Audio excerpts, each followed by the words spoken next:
কি জানি উঠতেই তো পারছি না। ওষুধটা তো নিয়ে খাবো, শেষ ক্ষমতাও নেই। রানী, এই রানী, মারে এদিকে একটু আয় না মা, আমার একটু ওষুধটা দিয়ে যা না মা, আমি যে উঠতে পারছি না। উফ, মেয়েটা কোথায় গেল কি জানি, শুনতে মনে হয় পাচ্ছে না। রানী, হ্যাঁ রানী, মারে এদিকে একটু আয় না। লা লা লা লা। বাহ, আমাকে খুব সুন্দর লাগছে তো এই লিপস্টিকটা, মানে খুব স্যুট করে, খুব দুষ। মা আবার এখন ডাকছে কেন? ডাকে ডাকুকে, আমি বরং ততক্ষণে সেজেই নি। লা লা লা লা। রানী রে, মারে একটু আয় না, আমি যে আর মরেই গেলাম, আমি তো আর পাচ্ছি না মা। হায় দুষ, আর তো মোটে পারা যাচ্ছে না, ডেকেই যাচ্ছে। মায়ের না খেয়ে দিয়ে কোনো কাজ নেই, সব সময় শুধু রানী রানী রানী করতেই থাকে, ভাল লাগে না একদম। হ্যাঁ, এই তো যাচ্ছি। যাই বড়, আগে শুনেই আসি, না হলে না ডেকে ডেকে আমার পুরো মাথাটা খারাপ করে দেবে। ভাল লাগে না একদম। একটু যে মনের মতো করে সাজবো, সেটাও সাজতে পারবো না। সব বন্ধু বান্ধবীরা সব রেডি হয়ে গেছে, আমি কখন যাবো? ভাল লাগে না একদম। কি হয়েছে এটা কি বলো তো মা? এত ডাকাডাকি করছো কিসের জন্য? হ্যাঁ, আমি রেডি হচ্ছিলাম এক জায়গায় যাবো বলে, ডেকে ডেকে তো আমার মাথাটা পুরো খারাপই করে দিয়েছো। কি হয়েছে বলো দেখি? তোমার জ্বালাই না কোনো জায়গায় গিয়ে আমি শান্তি পাইনি, সব সময় শুধু রানী রানী রানী করতেই থাকো, আমার ভালো লাগে না একদম। মারে, রাগ করিস না রে মা, আমার শরীরটা যে বড্ড খারাপ। দেখ না মা, ওই টিভির টেবিলের উপরে না একটু ওষুধ আছে, আমাকে একটু দে না মা, আমি তো উঠতেই পারছি না মা। ওষুধ আমি এখন দিতে পারবো না, আর তাছাড়াও তোমার ওষুধ এখন কোথায় আছে খুঁজতে হবে, আমি আর এখন খোঁজা টোজা টাইম নেই, আর তুমি বরং দিদিকেই বলো। আর তাছাড়া আমি এখন ঘুরতে যাচ্ছি মা, বন্ধু বান্ধবীরা আমার জন্য ওয়েট করে আছে, তুমি প্লিজ একটুখানি দিদিকে ডেকে নাও। হ্যাঁ, আর শোনো, আর বলছি কি, আমার কিন্তু আসতে লেট হবে, ফোন করে না আমাকে কিন্তু বিরক্ত করবে না, ঠিক আছে? ফাও ফাও, তুমি আমার টাইমটা নষ্ট করলে, ডাকার না আর সময় পাও না, তোমাকে নিয়ে না আমি আর মোটেও পারি না।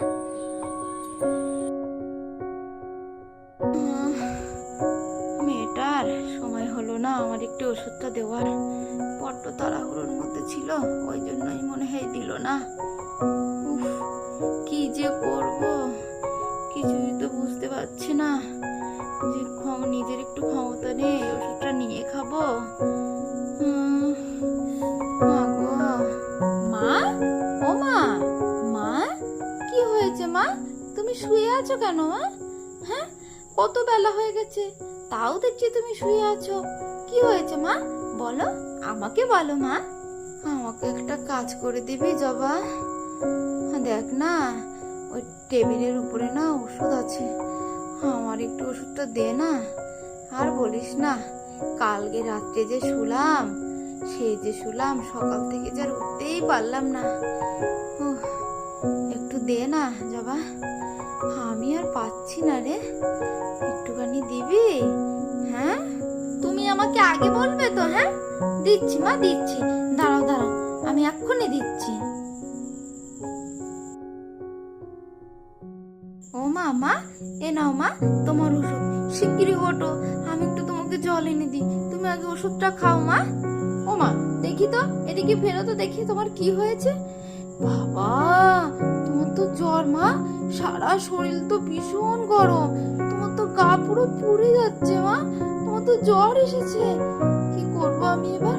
দাঁড়াও, আমি না তোমার কপালে একটু জলপট্টি দেওয়ার ব্যবস্থা করি, তাহলে তুমি তাড়াতাড়ি সুস্থ হয়ে যাবে মা। দাঁড়াও দাঁড়াও, আমি আসছি আসছি। ও মা, মা দেখো, তোমার কপালে না আমি জলপট্টি দিচ্ছি মা, তোমার ভালো লাগছে মা? হ্যাঁ, দেখবে এই জলপট্টি দিয়েছি, আর তুমি ওষুধ খেয়ে নিলে তুমি এক্ষুনি ভালো হয়ে যাবে, তুমি একদম চিন্তা করো না। হ্যাঁ মা, তুমি দেখবে কাল সকালের মধ্যে একদম পুরো সুস্থ হয়ে যাবে। ঠাকুর, তুমি আমার মাকে সুস্থ করে দাও, আমার মা যে বড্ড কষ্ট পাচ্ছে। ঠাকুর, আমার এক মাকে তো তুমি আমার কাছ থেকে নিয়ে নিয়েছো, তুমি আমার এই মাকে আমার কাছ থেকে নিয়ে নিও না ঠাকুর, তুমি আমার মাকে ভালো করে দাও, দাও ঠাকুর। মা তুমি একদম চিন্তা করো না মা, তুমি একদম পুরো ভালো হয়ে যাবে, একদম ভালো হয়ে যাবে। আমার লক্ষ্মী মা, আমার সোনা মা, তোমার কিচ্ছু হবে না মা, তুমি দেখবে একদম ভালো হয়ে যাবে। ও মা তুমি আবার উঠছো কেন মা? হ্যাঁ তোমার ওঠার দরকার নেই মা, তুমি শুয়ে থাকো, আমি সমস্ত কাজ করে দিচ্ছি মা। তুমি কাজের জন্য উঠছো তো, আমি রান্না করে দেবো, আমি সবকিছু কাজ করে দেবো। বোনকে বাবাকে আমি খেতে দিয়ে দেবো, রাধিকাকেও আমি খেতে দিব, তুমি কোনো চিন্তা করো না মা, তুমি শুয়ে থাকো, শুয়ে থাকো মা। মা রে আমার সোনা মা, আমার লক্ষ্মী মা, তোকে আমি কতই না অত্যাচার করেছি, হ্যাঁ তোকে খেতে দিইনি, তোকে দিয়ে কত কাজ করিয়েছি, তোকে এমনকি বইও পড়তে দিইনি, আমি বইয়ে ফেলে দিয়েছিলাম, হ্যাঁ। আর মারে তুই আজকে আমার জীবনটা বাঁচালি, হ্যাঁ তুই যদি না থাকতিস আমার যে কি হতো সে আমি জানি আর ভগবান জানে। যে কাজ আমার নিজের মেয়ে পেটের বিয়ে হয়েও করিনি তুই সে কাজ করেছিস। আমার নিজের মেয়ে যাকে আমি এত যত্ন আদর দিয়ে মানুষ করছি, সে আমার সামনে আমার অসুস্থতা দেখে আমার সামনে গটগট করে বেরিয়ে গেল তার বন্ধুদের সঙ্গে ঘুরতে। তুই আমার চোখ দুটো খুলে দিলি রে মা, যদি তুই পারিস তাহলে তোর এই মাকে একটু ক্ষমা করে দিস রে মা। না না মা তুমি এসব কি কথা বলছো, হ্যাঁ কি আমি ক্ষমা করে দেবো? না না মা, আর তাছাড়া তুমি তোমার বকেছো আমার ভালোর জন্যই বকেছো মা।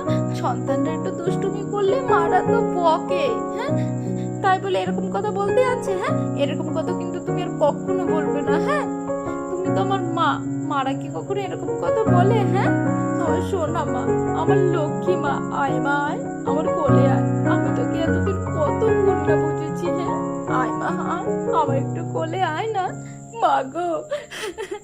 এতদিন আমি আমার নিজের মাকে পেলাম মনে হচ্ছে। তুমি আমাকে কখনো ছেড়ে যাবে না তো মা? বলো না মা, বলো না ছেড়ে যাবে না তোমার? না বাবা তোমাকে আমি আর ছেড়ে কখনো যাব না। দেখি ফেরো এদিকে, আর কাঁদে না বাবা, কাঁদে না। কই দেখি মারে আমার, ওই চোখের জল মুছে দে একটু। তোকে আমি আর কখনো কষ্ট দেব না রে মা, কোনোদিন না। তুই আমার মেয়ে, তুই আমার বড় মেয়ে, আমার নিজের মেয়ের থেকেও তোকে আমি বেশি ভালোবাসবো, বেশি যত্ন করব। কাঁদে না বাবা, কাঁদে না। তুই একটা ছোট্ট বাচ্চা হয়ে যেটা বুঝলি, আমি এত বড় হয়েও বুঝতে পারলাম না রে। তোকে আমি আর কখনো কষ্ট দেবো না, কোনো দিন দেবো না, দেখিস আমার লক্ষ্মী মা, আমার সোনা মা। তাহলে বন্ধুরা দেখলে তো, কাতরে কিন্তু পাথরও গলে। কিন্তু অবশেষে দেখলে তো সাবিত্রী কিন্তু নিজের ভুল নিজেই বুঝতে পারলো। তাহলে এই ভিডিওটি কেমন লাগলো প্লিজ কমেন্ট করে জানাতে কিন্তু ভুলো না।